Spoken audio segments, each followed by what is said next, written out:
頭先來關心的，就是這高雄的警方呢，是發現一個集團對中國來進口重用藥的原料，在台灣咧賣，對106例到達，這不法數字已經超過8000萬。目前這警方是攏總抓到8人，今仔頭地檢署也照違反着藥事法等等的罪名，正式甲因起訴。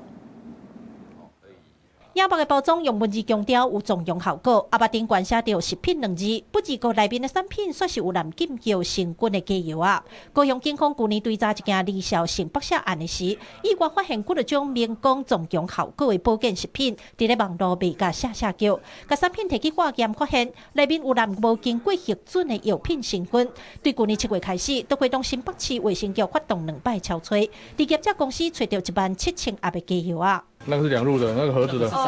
等一下，警方表示，攏總抓到8名嫌犯，這群人因為看到重用產品的銷路好，利潤驚人，8桶塊的成本會使賣到10桶塊，大家分工合作，細工的主嫌負責對中國進口重用藥的原料，細利甲細王的強姦，透過家己的生物科技公司去找配方甲藥啊，然後包裝行銷，甚至佫找網青來做代言人，對106人甲打，不法所得超過8000萬，市面流通超過14萬盒。